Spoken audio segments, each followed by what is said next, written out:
Hi hello welcome to Adaab Hyderabad. నేను మీ journalist Sai.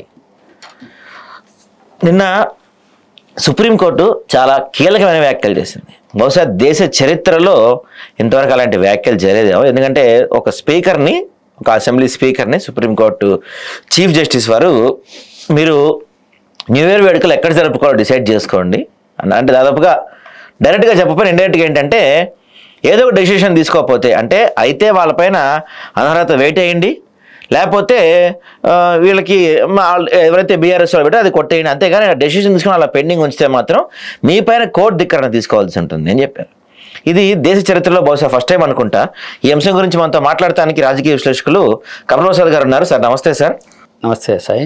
Sir, అంటే స్పీకర్ చేసిన ఇలాంటి వ్యాఖ్యలు బహుశా దేశ చరిత్రలో మొదటిసారి అనుకుంటా. నాకు తెలిసి అయితే ఎక్కడ వినలేదు. సో అంటే ఇప్పుడు ఈ స్పీకర్ ఉన్నప్పుడు కావచ్చు, గతంలో బీఆర్ఎస్ పార్టీ ఉన్నప్పుడు కావచ్చు, ఈ స్పీకర్లు అధికార పార్టీకి అనుకూలంగా పనిచేస్తూ ఇలాంటి జంపింగ్లకి సపోర్ట్ చేస్తూ నిర్ణయం తీసుకోకుండా కోర్టులతో చివాట్లు తింటాం స్పీకర్ వ్యవస్థకు మచ్చ తెచ్చే పరిస్థితి కనపడుతుంది. సో దీనిపైన మీ అభిప్రాయం? నిజమే, ఖచ్చితంగా స్పీకరు యాక్చువల్ ఏంటంటే ఓ నిర్ణయం తీసుకోవాలి ఏదైనా. అయితే నీకు ఏది దోస్తే నీకు ఏది న్యాయం అనిపిస్తే ఆ నిర్ణయం తీసుకొని దాని కేసును ఖతం చేయాలి. అట్లా కాకుండా దాన్ని నెలల తరబడి, సంవత్సరాల తరబడి, ఇంకా వాళ్ళ ఏంది పదవీ కాలం ముగిసిపోయే వరకు నెట్టుకొని పోవడం అనేది కరెక్ట్ అయినటువంటి పద్ధతి కాదు. దాని మీద చాలా సుప్రీంకోర్టు స్పీకర్ను చాలా ఘాటుగా మందలించినట్టుగానే చెప్పాలి. వాళ్ళు స్మూత్గా మాటలలో చెప్పినా ఆయన అర్థమైంది, నువ్వు వేడుకలు న్యూ ఇయర్ వేడుకలు ఎక్కడ చేసుకుంటావో జైలుసుకో అంటే అయితే, లేకపోతే జైలు ఉంటావు అనే మాట స్పష్టంగా చెప్పినట్టే కదా. ఇప్పుడు నువ్వు ఎక్కడ చేసుకోవాలనుకుంటున్నావు అని అంటే అర్థమైంది, అయితే నువ్వు బయట ఉండాలనుకుంటున్నావా జైల్లో ఉండాలనుకుంటున్నావా అని చెప్పి ఇండైరెక్ట్గా చాలా గట్టిగానే చెప్పినట్టుగా మనం చూసినాం. ఇప్పటికి కూడా మీరు అన్నట్టు స్పీకర్లు ప్రజాస్వామ్యయుతంగా వాళ్ళకు ఉండేటువంటి అధికారాలని ఉపయోగించుకోవాలి, ప్రజలకు అనుకూలంగా మలుచుకోవాలి. కానీ స్పీకర్ అంటే రాజ్యాంగ పరంగా అందరి ఎమ్మెల్యేలకు సంబంధించినటువంటి వ్యక్తి, అందరిపైన ఒక దాని ఏమంటాము ఒక అంపైర్ లాగా స్పీకర్. కానీ నువ్వు ఒక ప్రభుత్వానికి దాసోహం అయ్యి ఆ ప్రభుత్వానికి అనుకూలంగా నిర్ణయాలు తీసుకుంటాము అనేది సరైనటువంటిది కాదు. ఇది మామూలుగా దురదృష్టవశాత్తు అన్ని రాష్ట్రాలలో అందరు స్పీకర్లు చేస్తున్నటువంటి పని అదే కనబడతాం. గతంలో ఇట్లా ఉండకపోయేది. మనం గతంలో కర్ణాటకలో కూడా కాంగ్రెస్ గవర్నమెంట్ వచ్చిన తర్వాత కొందరు ఎమ్మెల్యేలు కాంగ్రెస్ నుంచి వచ్చి బీజేపీలో చేరారు. బీజేపీలో చేరినప్పుడు కూడా సేమ్ ఇదే ఇష్యూ వస్తే ఎమ్మెల్యేలు అందరి చేత రాజీనామాలు చేయించి మళ్ళీ ఎన్నికలకు పోయింది బీజేపీ. ఎన్నికలకు పోయి ఎన్నికల్లో అందరూ గెలుచుకొని వచ్చారు. బీజేపీ ఇలా చేరిన ఎమ్మెల్యేలు అందరూ రాజీనామాలు చేసి మళ్ళీ ఎన్నికలకు పోయి ఎన్నికలలో గెలిచి అప్పుడు ప్రభుత్వానికి మద్దతు చేసిండ్రు. మరి ఇక్కడ ఎందుకు చేస్తలేరు? ఇప్పుడు ఇక్కడ ప్రభుత్వం కూడా 10 మంది ఎమ్మెల్యేలను తీసుకుంది.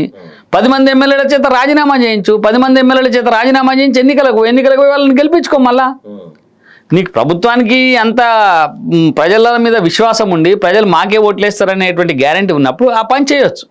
కానీ ఆ పని చేయకుండా దొడ్డిదారిగా వాళ్ళను కాంగ్రెస్ పార్టీతో అంటగాగేటువంటి ప్రయత్నం చేస్తూ ఉంది. అది సరైనటువంటిది కాదు.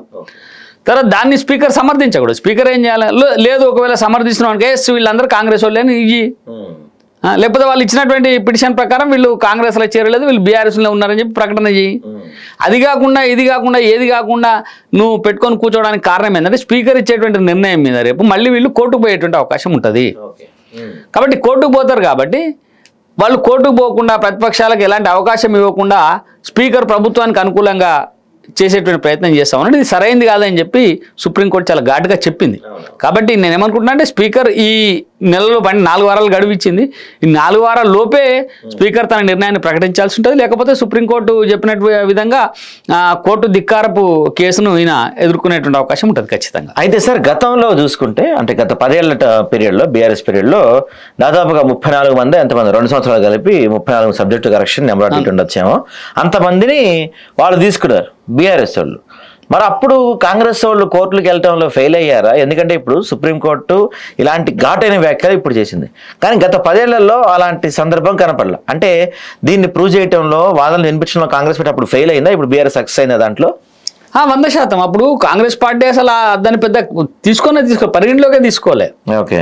ఎందుకంటే మా ఎమ్మెల్యేలు పోయినరు అంటే అప్పుడు కాంగ్రెస్ పార్టీ నాయకత్వం బలహీనంగా ఉంది, కాంగ్రెస్ పార్టీ కొట్లాడడానికి అప్పుడు సిద్ధంగా లేదు. సరే పోయినరు అంటే ఇంకా ఏం చేస్తాం ఆ పార్టీలోకి వెళ్ళిపోయినారు కదా అని. ఇంకా విచిత్రమైందంటే అప్పుడు కాంగ్రెస్ పార్టీ గట్టిగా కొట్లాడింటే బాగుండేది, ఎందుకంటే కొందరు కాంగ్రెస్ ఎమ్మెల్యేలను తీసుకొని పోయి మంత్రులను చేశారు. అవును, బీఆర్ఎస్ పార్టీలో బీయింగ్ ఏ కాంగ్రెస్ ఎమ్మెల్యే వాళ్ళని తీసుకొని పార్టీలో చేసుకొని వాళ్ళు మంత్రులను చేసినారు. అయినా కాంగ్రెస్ పార్టీ అప్పుడు పెద్దగా ప్రభావం చూపలే, కొట్లాడలే. కాంగ్రెస్ పార్టీ అప్పుడు గట్టిగా కొట్లాడింటే మరి కోట్లను ప్రభావితం చేసిన ఏ రకంగా ఉండేదో తెలియదు, కొట్లాడలేదు. అప్పుడు కాంగ్రెస్ పార్టీ విఫలమైంది. ఇప్పుడు కూడా కాంగ్రెస్ పార్టీ విఫలం అవుతా ఉంది. చేర్చుకున్నటువంటి ఎమ్మెల్యేలను ధైర్యంగా రిజైన్ చేయించి ఎన్నికలకు పోతే ఈ అప్రతిష్ట ఉండదు. నీకు చాలా మంది ఎమ్మెల్యేలు చాలాసార్లు ప్రజల్లో ఉండి గెలిచి అనర్హత వేటుబడి బయటికి పోతే చాలా అప్రతిష్ట పాలవుతారు కదా. కాబట్టి అట్లా కాకుండా కొంచెం జాగ్రత్తగా ఉండాల్సినటువంటి అవసరం అయితే ఉన్నది. ఉదాహరణకి దానం నాగేందర్ని తీసుకుందాం. దానం నాగేందర్ బీఆర్ఎస్ లో ఎమ్మెల్యే గెలిచిండు. కాంగ్రెస్ పార్టీకి ఆయన ఎంపీ క్యాండిడేట్, బీఫామ్ మీద పోటీ చేశాడు. బీఫామ్ మీద పోటీ చేశాడు స్పష్టంగా. అంటే నీకు ఖచ్చితంగా ఆ ఎన్నిక రద్దు అవుతుంది. ఎట్టి పరిస్థితులలో దానం నాగేందర్ అనేటువంటి ఎన్నిక ఉండదు. స్పీకర్ ఇచ్చినా ఇవ్వకపోయినా కోర్టుకు పోతే ఎన్నిక రద్దు అయిపోతుంది. అట్లనే కడియం శ్రీహరి కాంగ్రెస్ పార్టీలో ఉంటూ కాంగ్రెస్ పార్టీ మన బీఆర్ఎస్ పార్టీలో ఉంటూ బీఆర్ఎస్ పార్టీ ఎమ్మెల్యేగా ఉండి తన బిడ్డకు కాంగ్రెస్ టికెట్ ఇప్పించుకొని ఆ ఎన్నికలలో ప్రచారం చేశారు. కాంగ్రెస్ పార్టీకి ఓటేయమని చెప్పి అనేక రకాలైనటువంటి వీడియోలు, సాక్ష్యాలు, ఆధారాలున్నాయి. కాబట్టి ఆయన ఎన్నిక కూడా ఖచ్చితంగా 100% ఈ ఇద్దరు శాసనసభ్యత్వాన్ని కోల్పోయేటువంటి అవకాశం ఉంటుంది. వాళ్ళు రిజైన్ అయినా చేయాలి, లేకపోతే స్పీకర్ అన్న వాళ్ళను తీసేయాలి. లేకపోతే స్పీకర్ కు కలంకము మచ్చ స్పీకర్ పోస్ట్ కే. భవిష్యత్ తరాలకు అత్యంత అంటే ఈ ఒక తప్పు చేసిన స్పీకర్ గా ప్రసాద్ కుమార్ గారు మిగిలిపోయేటువంటి అవకాశం ఉంటుంది. కాబట్టి ఆయన నిర్ణయం తీసుకోవాల్సింది, ఏదైనా ఒక నిర్ణయం తీసుకోవాల్సింది.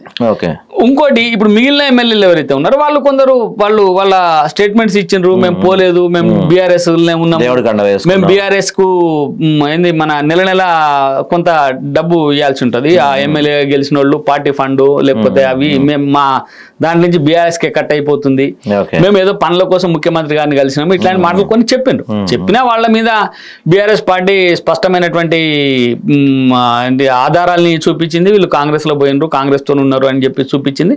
సరే, అది ఏమైనా ఒక తీర్పు. ఈ ఇద్దరు మాత్రం ఖచ్చితంగా దొరికిండ్రు.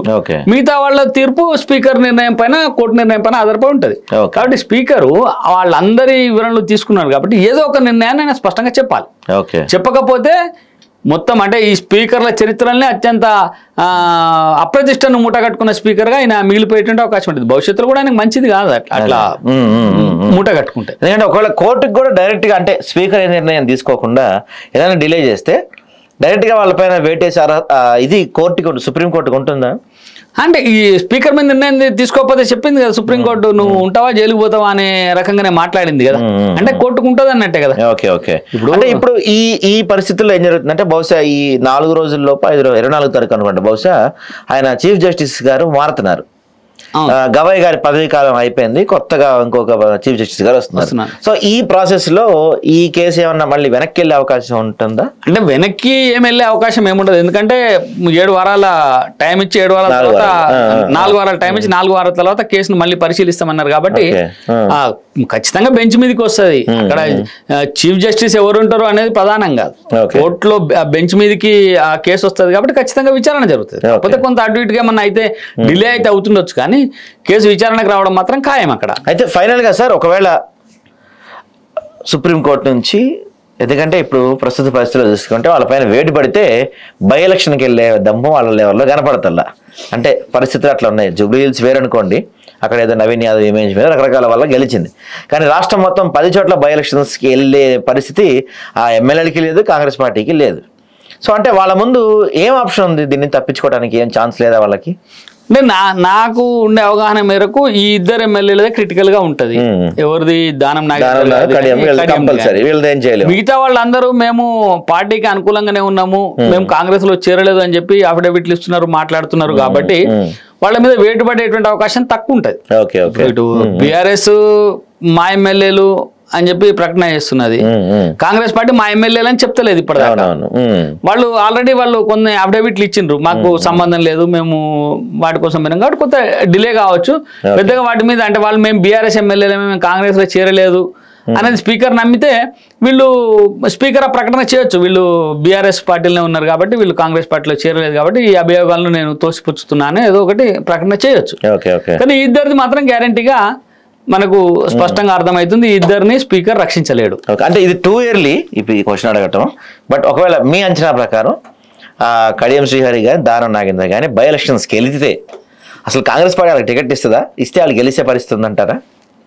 నాకు తెలిసి కాంగ్రెస్ పార్టీ వాళ్ళకే ఇస్తుంది టికెట్. ఖైరతాబాద్ కొంచెం కష్టం వచ్చింది. ఖైరతాబాద్ విజయారెడ్డి అప్పటి నుంచి ఆల్రెడీ ఉన్నారు, రోహిన్ రెడ్డి ఉన్నారు. ఎందుకంటే ఆయన ఇప్పుడు వాళ్ళు బయటికి పోయి రిజైన్ చేసిండ్రు కాబట్టి ప్రూవ్ చేసుకోవాల్సింది వాళ్ళే. అవునవును. కాబట్టి ఆ వ్యక్తుల్ని పక్కన పెట్టి వేరే వాళ్ళకి టికెట్ ఇస్తే పార్టీ మీద కొంత వ్యతిరేకత, ప్రతిపక్షాలకు అవకాశం ఇచ్చినట్టు. సరే, వాళ్ళకే టికెట్ ఇస్తే కాబట్టి వాళ్ళకే టికెట్ ఇస్తారు. ఇక గెలుపు ఓటంలు అనేది చెప్పలేము. ఎందుకంటే ప్రస్తుత పరిస్థితుల్లో మీ అంచనా ప్రకారం ప్రస్తుత పరిస్థితుల్లో ఏదైనా అధికార పార్టీలో ఉన్నప్పుడు అధికార పార్టీకి ఎక్కువ ఉప ఎన్నికల్లో గెలిచేటువంటి అవకాశాలు ఉంటాయి, కొంత ఎడ్జ్ ఉంటుంది.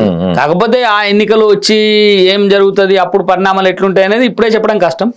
ఇప్పటికిప్పుడైతే కొంత అధికార పార్టీ కొంత బలంగా ఉన్నది. వాళ్ళ హంగు ఆర్భాటాలు, వాళ్ళకు ఉండేటువంటి అధికారాన్ని వినియోగించుకోవడం ద్వారా కొంత బలంగా కనబడుతుంది. కానీ రాబోయేటువంటి రోజుల్లో ఏముంటాయి, వాళ్ళు ఎప్పుడు ఎన్నికలు వస్తాయి, ఎట్లా ఇంకో 6 నెలలు పడుతుంది అనుకోండి. 6 నెలల తర్వాత పరిస్థితులు ఎట్లుంటాయి అనేది ఇప్పుడే చెప్పడం కొద్దిగా కష్టం. Okay okay okay, thank you sir.